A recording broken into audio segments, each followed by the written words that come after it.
So there is something that I hear more and more, and I hear it from agents all across the country, from Arizona to Wisconsin. And it's something that's been going on at their agencies probably since around the year 2020, but may have actually started beforehand. Tell me if this sounds like a familiar story about what's going on at your agency. It goes something like this. Hey, Dave, I used to have more people working with me. I used to have a bigger team. I used to have a staff. Things have really changed. Now I have fewer people here. I have to do much more work on my own, and I can't find anybody to replace the people that are gone. Now, sometimes the people left for personal reasons. Sometimes they left because they thought they could make more money somewhere else. Whatever the reason, my life has sure changed. I'm now so overwhelmed, and I am working now more than ever, especially those of you who work at home. Okay, does that sound like something that's happening to your agency? Well, that's what I want to talk about in this episode. But I don't just want to talk about the problem. It's important that we talk about the solutions. So in this episode, I'm going to go over a couple simple things that you can do to help hopefully alleviate some of the stress that you might have right now. So, are you ready for another exhilarating episode of Planet of the Agents? Well, you know that this guy is. So sit down, buckle up, get ready, and let's go.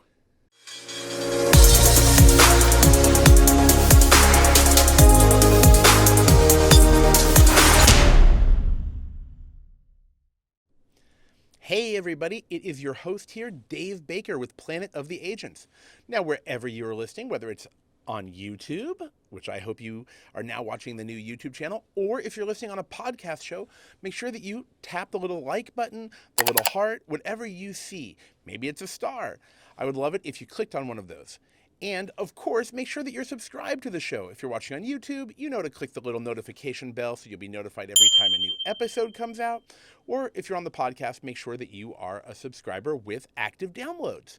That way, you'll also be notified. Okay, now, as always, you know that you can reach out to me. But I wanted to make it easier. You can now go to planetoftheagents.com, where of course you can subscribe to the newsletter, but also you can click the contact me button and it will send me an email. That was actually something somebody asked me for, so I said, great, give the people what they want. Okay, now, if you listened to the intro, you heard the part where I was describing something that seems to be going on at a lot of agencies. And it's something I've heard quite a bit. I've talked to agents recently in Idaho, California, Arizona, and a couple different places. And the only time I hear that someone is not having trouble finding new people or getting new help is when they're a larger agency, because they might have more infrastructure, they might have more revenue to work with, they're going to have different things than a smaller agency. So I've heard stories where agencies have gone from having, say, 13 to 15 people down to 5 people. I've heard stories of agencies that had 2 or 3 staff go down to 1 person working at home, maybe with a part-time assistant, and it's someone who didn't even want to work in insurance. I've heard stories about, small mom and pop or family-run agencies, however you want to describe them, where they would have the family, right? You might literally have mom and dad working there. You might have 2 parents, 1 child or 2 children or more, and then you might have a few assistants working there. And those could be other producers. They could be staff that just do general tasks.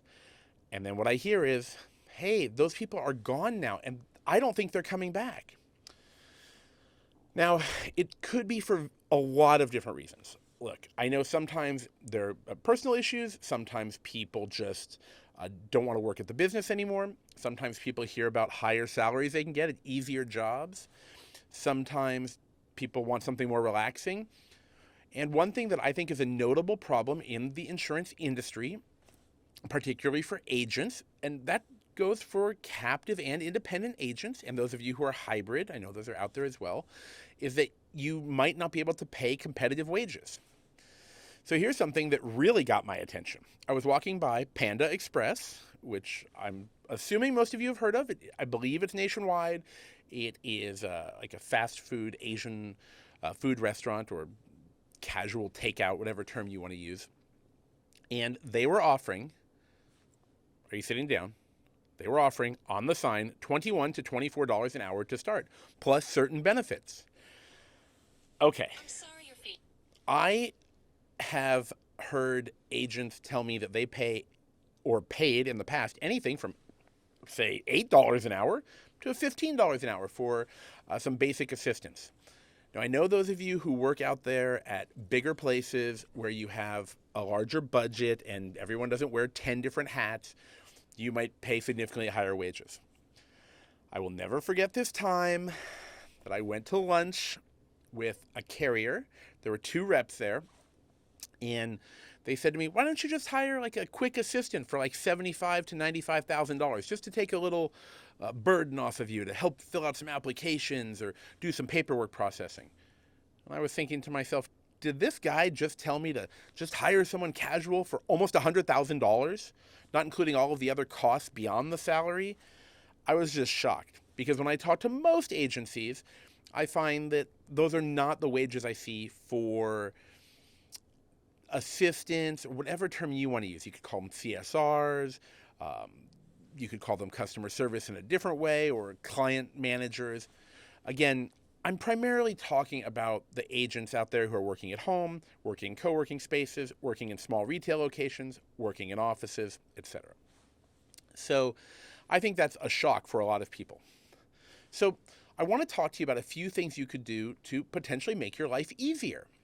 Now, you may have implemented some of these already. Some maybe you could take to the next level. So let's talk about the first one. That's going to be number 1 on my list, which is going to be implementing text messaging. Now, hold on. You might already send text messages, but I don't mean only texting clients that are potentially new clients. I mean also providing a basic or micro level of quick response service through texting. Let's look at an example. You might receive a voicemail from someone that says they want to pay a bill with the carrier. Well, you, instead of calling them back and taking the payment, you could send them a text message with the phone number for the service center, assuming that you participate in service centers. Now, while this might not be available for all policies and all carriers, there are many carriers that have service centers. Finance companies also can take payments quite a bit. Additionally, there might be online payment options. You could send someone a link. It's also a way to let someone know that you have received their message and that they don't need to keep calling you. This is something I call in my course, Establishing Communication. Now, by the way, if you do want to learn more about my upcoming live webinar trainings and course, then make sure that you are subscribed to the newsletter at planetoftheagents.com, because I will send out information to you about the live webinar. It's going to be really exciting. You'll be able to take it anywhere you want because it will be on the internet. Okay, I want to talk about item number 2 that I think is really important, and that is what I call template responses.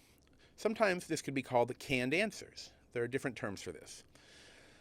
Let me give you an example. Somebody might send you an email, and you think to yourself, I'll just respond to it later when I have time. Now, does the other person who wrote to you know about that? Do they know what you're thinking? No, probably not. So I like to have a pre-made email that you could send out. You send it back and says, we're working on it. Please expect a response within 24 to 48 hours. Or if you notice that it's urgent, obviously you can assign a different time frame. By doing that, again, you've established communications. And what I think in my own business is important is giving an estimated response time. For example, there are some things that can be processed immediately, and there are some things that cannot be processed immediately, right? So with that in mind, you will be letting the customer know that you're working on it and that you have received their notice.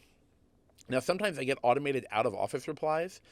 In fact, there's this one person, no matter when you email them, even if you're responding, you always get this out-of-office reply. It doesn't say they're out of the office. It just says that their hours and a few things like that. And I just find that funny because they're not really giving me any answer. And I know it's automated. It's quite obvious because every email you send looks that way. Now, if you have the technology and knowledge to build automation, that's great. And there's software that can help you with that. Okay, let's talk about number 3. I mentioned it earlier. That's the service centers.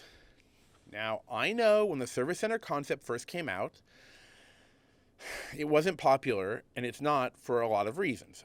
Obviously, there's generally a commission reduction that is painful depending on the size of your book of business.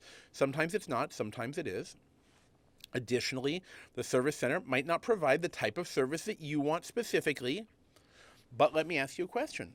What if you have 1,000 clients that you have to manage with one carrier?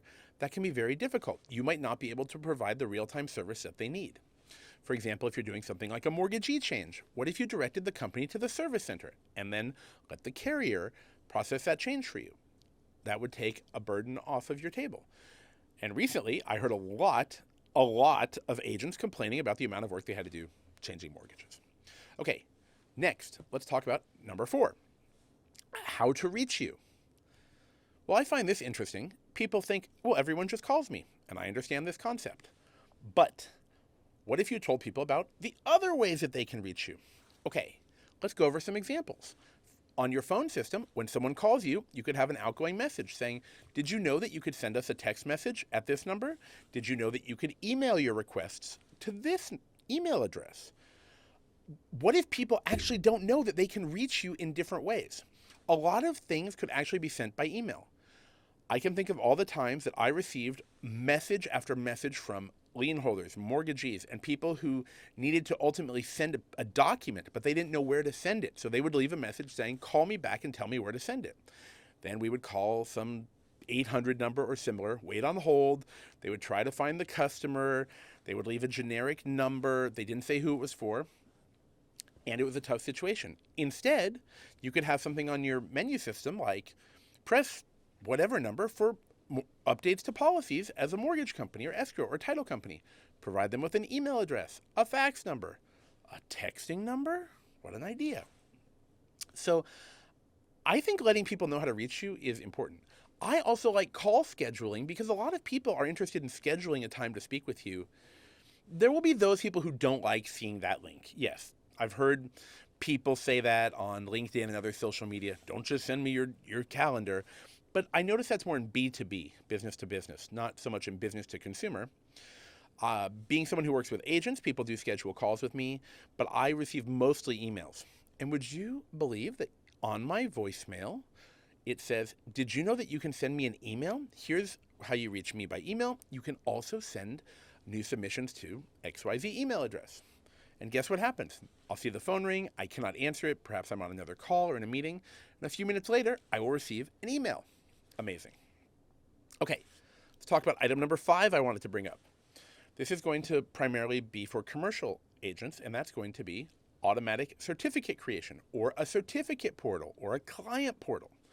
A lot of management systems do offer some sort of service where you can direct people to a website or a portal and their policy information's in there and they can make a certificate themselves. I like a system where the certificate has to be authorized by you or a certificate is not modifiable.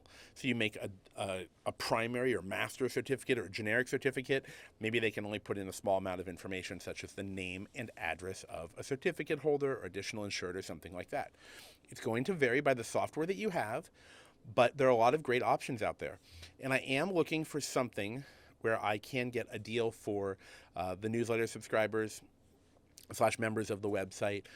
So I am going to keep contacting some companies to see if I can get all of our listeners and viewers a deal on some kind of service, because I think that can really alleviate the burden. I'll never forget this one time an agent called me and she said, Dave, I can only talk for 5 minutes. I have to make 75 certificates by tomorrow. 75 certificates. I wonder how long that took. Imagine if she had software that had all the certificates made from the previous year and they could easily be accessible online, or you maybe had a button after you renewed where you can click send all new certificates again. That would be incredible. I think that would be really practical. So consider self-service portal options. Now, I do realize some of these things cost additional money, but you have to look at it as an investment, not an expense. For example, if you were to spend $50 a month on some sort of certificate portal, and I know there are some of them out there that are probably hundreds of dollars. I've seen some for $65 a month. Let's say you spent $65 a month and now 200 or 300 certificates are made online without your interaction. How much time has that saved you and stopped you from having to perhaps pay someone to do that task, which could really be done online? Additionally, I generally speaking think that people are looking to be able to perform some self-service or access things online. This probably applies more to small business customers than large customers, But no matter what the situation, I think having the option is great. I recently did go to lunch with an agent, and he just told me it was something like crazy Monday and terrible Tuesday, and he was kind of flipping out about all the service work. And I said, well, what are you doing? He said, I actually brought you a certificate. Can you look at this certificate? I said, sure. Why don't you make one that's good for the whole policy term that can be reused? Obviously, it has to be set up perfectly so that things can't be modified. And I'm going to give a disclaimer here. I know certificates can be unique and different, but for things that are very generic, you can often use some sort of software to do that. He had mentioned his management system did not offer such a service. So for me, that would be a reason to possibly think about something else. Okay, now these are just 5 basic things that I think you can do to make your life easier.